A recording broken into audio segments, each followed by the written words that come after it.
Donald Trump has deployed hundreds of National Guard troops in Washington, D.C. So far, it doesn't seem like there's been major disruptions yet, but I suspect that major disruptions are incoming. Up the Capitol and get homeless people off the streets. Homeless individuals will be given the option to leave their encampment, to be taken to a homeless shelter, to be offered addiction or mental health services, and if they refuse, they will be susceptible to fines or to jail time. Everybody knows famously the most successful method of combating homelessness is not to try to stop more people from falling victim to homelessness by fixing the housing market, and to actually take the existing homeless population and like put them in housing, permanent shelter of some sort, so they can aid in the recovery process, start the recovery process. But instead it's to what? Kill them with the military?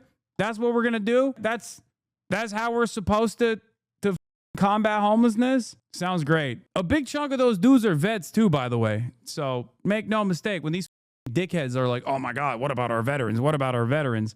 Remember, they love talking about veterans. They love remembering that like homeless veterans exist. Whenever the conversation is about like immigrants and how much money is being spent on immigrants. What happened now? Now you're literally sicking the existing military on former military homeless people. What the happened? I thought y'all cared about the veterans. I thought y'all cared about the homeless veterans. What happened? Turns out you were just using that as a talking point, just like you use mental health as a talking point whenever you don't want to talk about the real problem with gun violence in this country. No, we can't do gun control. No, we can't have any sort of like reasonable gun control measures. What about mental health? What about mental health? And when mental health is actually the subject matter, they go, what are you, gay? What are you, woke? You want mental health? You want therapy? Get the out of here. Great. Fantastic. Wonderful. Washington, D.C. now, where this morning National Guard troops are on the streets to help carry out the president's unprecedented and boundary. The funniest thing about the National Guard is like the National Guard reflects like the broader American society. So it's very funny seeing like a bunch of dudes that just look like you would see them at Walmart or whatever, who's doing the military stuff now. One day after President Trump announced his plan, National Guard troops were deployed to D.C. streets Tuesday night, joining nearly 900 federal agents and officers that have taken posts around Washington, alongside local police who are now under the authority of the Trump administration.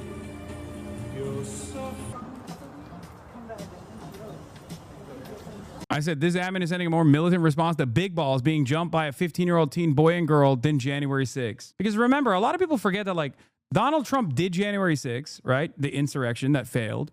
And he was still president. As in, he could have had a more militant defense against January 6th if he wanted to do so. But of course, that would be idiotic because he was responsible for doing January 6th. And it's crazy. It is insane that the ass whooping of big balls seemingly is a more significant event that deserves a militant response from federal law enforcement and the military, as opposed to the insurrection. Can you explain, please, why so many branches of police are active here, like Park Service, DEA? Because those are all federal law enforcement agencies. That's why. ATF, DEA, FBI, CIA. Well, technically not CIA, but like FBI, DEA, DSI, or no, HSI, like Homeland Security, different branches. Like these are all federal law enforcement agencies, and they all have their own like police force basically, and they're deploying every single one of them in DC. It's basically just to, you know, create an environment that is threatening. First one I saw. So my thought is there's not much going on here, so maybe they're practicing. Come on. Maybe they're practicing. Yeah, so wild because they didn't do this about the CDC shooter, only Big Balls. Big Balls gets beat up and Trump sends the guard into DC. This dude allegedly shoots up the CDC, killing a police officer, and absolutely crickets from this administration. Yeah, because it's one of their guys, which is, of course, it's always their guys. Felix Biederman likes to say, you know, a Trump supporter gets bored, famously, you know, when referencing certain types of incidents that may or may not have happened in the past, you know, kinetic incidents. Trump supporters getting bored is a very dangerous prospect for Donald Trump himself. Okay? It's just when they do it, when they do it, when their guys do it, it's like, what are you going to do? You know, don't talk about it. Don't even talk about it. And it's not even a question. How many minutes were afforded to the dangerous, radicalizing sentiment coming from RFK Jr., which led to this attack? They killed a cop. This dude shot and killed a cop. Is this guy's name actually Big Balls? No, not this guy. This is a different guy. Big Balls is the Doge guy who was tasked by Elon Musk to basically dismantle the federal regulatory apparatus, okay? That is his actual name. I can't believe I'm saying these words. I can't believe these words are coming out of my mouth. But yeah, his real name is Edward Korestein. But he's most famously known as Big Balls. They've already started implementing stop and frisk. I already said this. Like, I think the goal is to use the military to do stop and frisk shit. Spotted in D.C., a convoy of Park Police, ATF, and other Fed law enforcement making random traffic stops near Howard University. I wonder why they're doing it near Howard University. Well, they're not doing stop and frisk near Georgetown. Wonder why they're doing it at Howard University. They're doing a regular checkpoint. Yeah, the famous criminals over at Howard University, which is like Black Harvard, okay? Yeah, those are...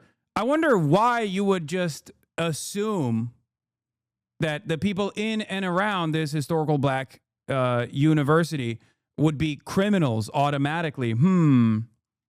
Totally random police stop here.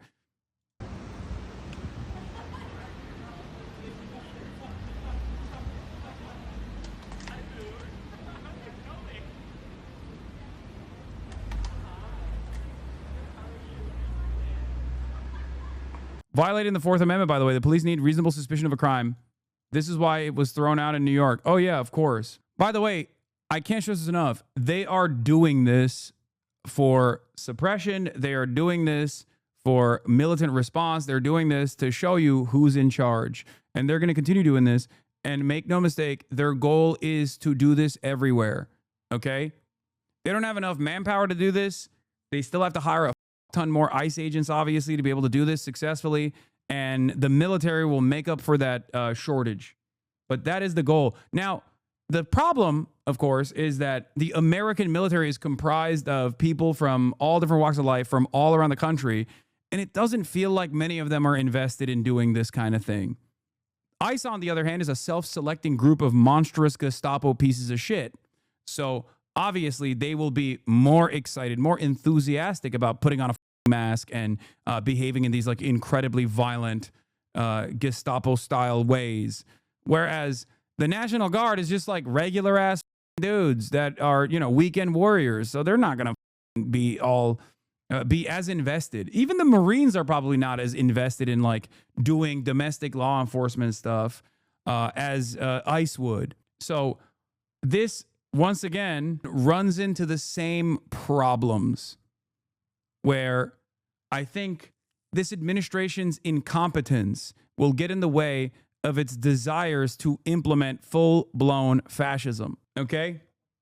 That's what I think. That's what I suspect. But in the process, they'll still be extremely annoying. Here's another example. This man in D.C. was smoking a cigarette on the front porch of his steps, and he got harassed by a full squad of federal agents. Based on this current FBI salary plus fringe benefits, you are looking at easily over $600,000 in taxpayer funds used on this bullshit. They're using the I thought I smell the odor of marijuana tactic to stop and frisk and harass black people in D.C. Of course, the same week, Trump announced he might reclassify marijuana scheduling as narcotic. Police are nothing without these gray area illegal procedures. How y'all doing today? Y'all staying in that trouble? You got your ID on you, Chip? Well, no, I live right here. Okay, cool. It's a cigarette. Did y'all get a call or something about right here? No, so we're doing checks, keeping everybody safe down here, right? Have you heard of the federal surge that Donald Trump's putting out?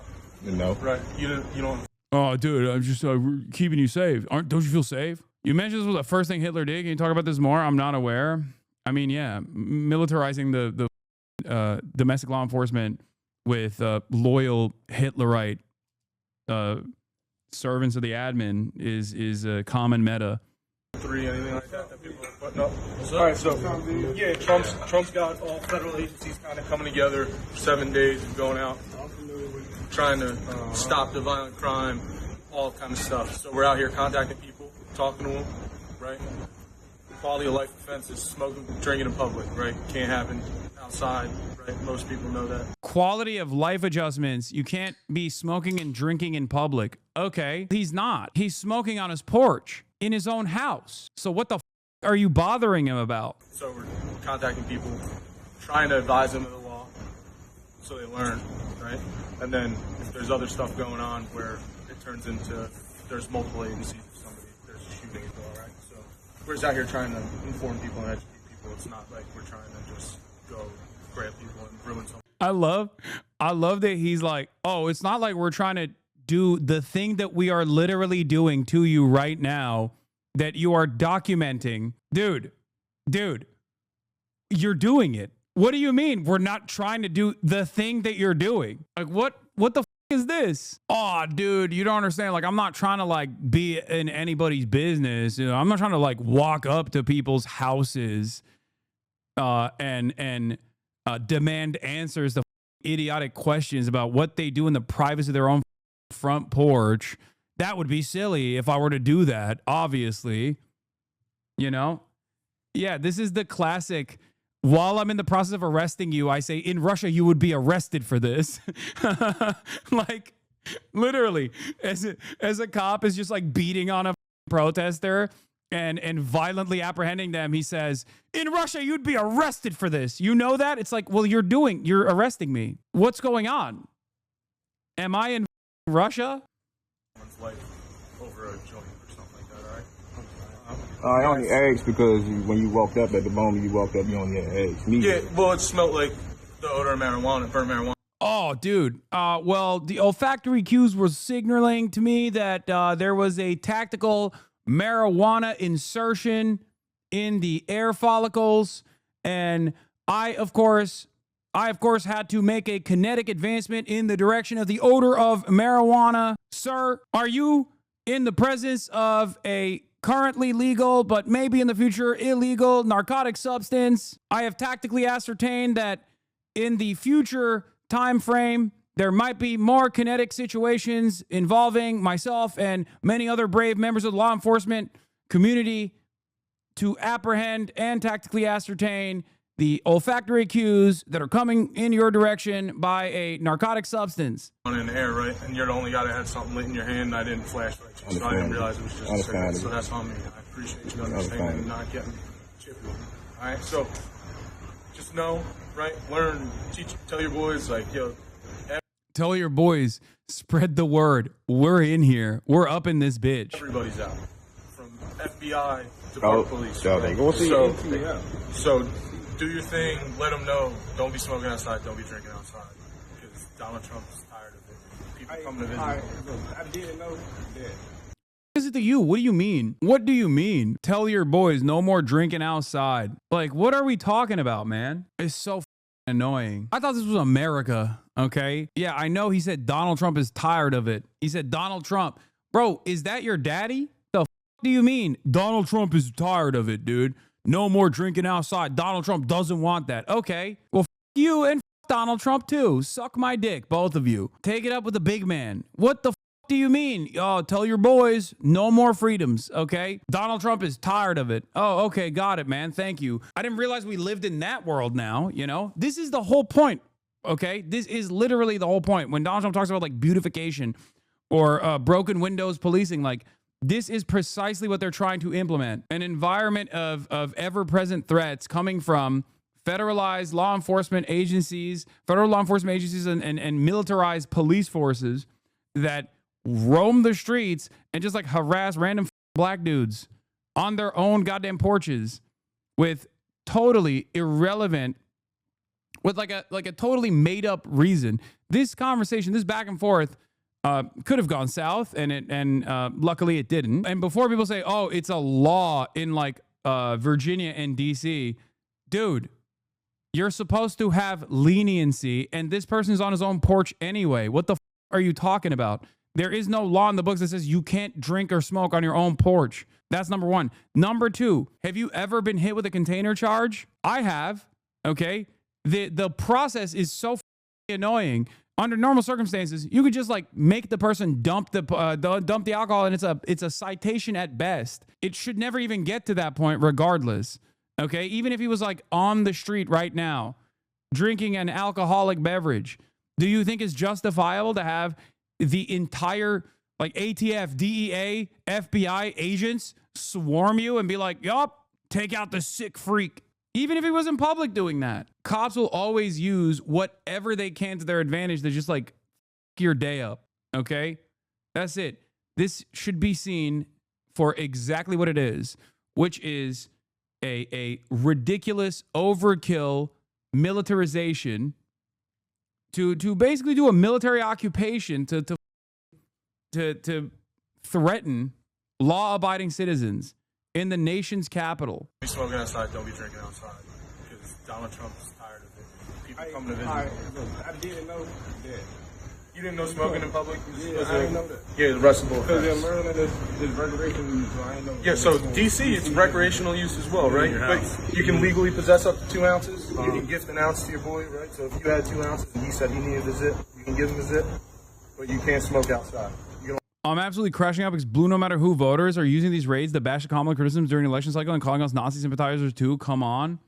Yeah, dude, those are not reflective of the broader liberal sentiment. Okay. I think there's more anger towards the Democrats and their incompetence right now from the Democratic base in general, than there is anger and animosity directed towards the left flank. The reason why you feel that way is because you're online, okay? And online liberals love that kind of drama. They thrive on that kind of drama. Some of them do it for their own personal malicious agenda because they're vindictive, they're angry that they were wrong, and leftist content creators were right. Some of them do it because they want to defend the Democratic Party unconditionally in ways that like even the base is not claiming is the reason. You can't say that people are more angry and resentful at the left for Kamala Harris losing, and they are falsely blaming the left for Kamala Harris losing at a time when Chuck Schumer is one of the least popular congresspersons in the United States of America, and he's one of the prominent leaders of the Democratic Party. Clearly, the overarching, the overwhelming majority of Americans understand exactly who to blame. That doesn't make sense if you look at the actual polling numbers. If you actually look at the favorability of the Democrats in general, they are underwater right now. So clearly, many Americans, including Democrats, obviously Republicans will always hate the Democratic politicians, but many Democratic voters also despise the Democratic Party at this moment. One must ask the question, why? Why is it that Bernie Sanders and AOC are seen as some of the most popular Democrats at this moment, whereas if Americans broadly, if American liberal voters broadly felt the same way that these like snarky ass, spite-driven online liberal commentators felt, then the polling results would reflect that reality. People like Bernie and people like Bernie Sanders and people like AOC would be despised, reviled by the base. They wouldn't be the most popular Democrats by the base. Zoran would not win the Democratic Party's primary because he would have the scarlet letter of being associated with the left. If the left was actively reviled by the base, then Zoran would have never won the Democratic primary in New York. Okay? That's it. If liberal online commentary sphere dipshits were actually reading the room properly and that there was genuine anger and resentment towards the left by normies that you encounter in the real world, like actual regular ass liberals that you encounter in the real world, then polling would reflect that. Okay? Kamala Harris would be incredibly popular. Chuck Schumer would be popular. Hakeem Jeffries would be popular. It's bullshit. People are tired of Donald Trump's shenanigans. And this electoral defeat in the first 4 months, I think, caused people to basically check out for the interim. It caused people to check out of the conversation altogether because they couldn't understand the way that they thought things were going to unfold, because they were sold a lie by liberal outlets. They were sold a lie by liberal commentators that like Kamala Harris was going to kill it. Okay? Kamala Harris was going to kill it. Kamala Harris was going to win. And then when that didn't happen, they were like, what the went wrong? Some of them checked out. Some of them tried to look for answers.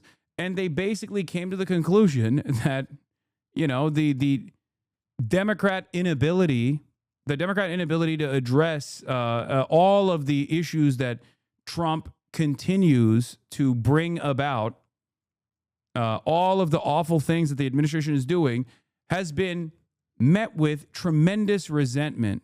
Okay?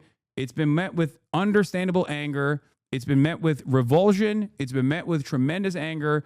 The Democrats are finally upset. Democratic voters are finally upset with the Democratic Party. They demand better fighters from the Democrats. Chuck Schumer's approval in New York. Look at this. Look. New Siena poll. New Yorkers have Senator Schumer at lowest ever favorability rating dating from February 2005.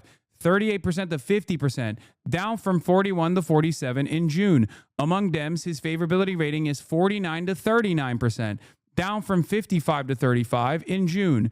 For the first time ever, he is underwater with New York City voters. 39% favorability, 46% unfavorability. That's crazy. Perhaps this has something to do with what Chuck Schumer has kept himself occupied with. Clearly, at a time when the Trump administration is like going nutty mode, ripping the Constitution apart and wiping their ass with it, ripping families apart and celebrating it, if you're just either A, silent, which implies complicity, okay, because neutrality and silence in the face of untold, unimaginable amounts of oppression is siding with the oppressors. And if you're silent in all of this, in the face of all of this, as the Senate minority leader, one of the most impactful, supposedly, Democrats out there, people are going to correctly read that as you dropping the ball. And then worse than silence, the only time when he chimes in is when it's about Israel, and not even in the direction of the party's attitude on Israel, not in the direction of the voters' attitude on Israel. He's not chiming in to say Israel. He's chiming in to say, you guys should stop saying Israel at a time when everyone is saying it. The calls are loud. They are impossible to ignore. And Chuck Schumer is seemingly talking to an increasingly shrinking, tiny percentage of the base of support within the Democratic Party. Of course, you're going to have underwater approval ratings. It's idiotic, a failure of epic proportions. He tries to make it an initiative to actively make the left more pro-Israel, fails on that front. But the very fact that that is his primary focus is literally an indictment on Chuck Schumer. Yes, I know about the Baileys. I know the John Oliver bit on the Baileys was done. I've talked about the Baileys a lot, okay? I'm glad that the John Oliver writers who are in here brought it up to John Oliver, so they covered it.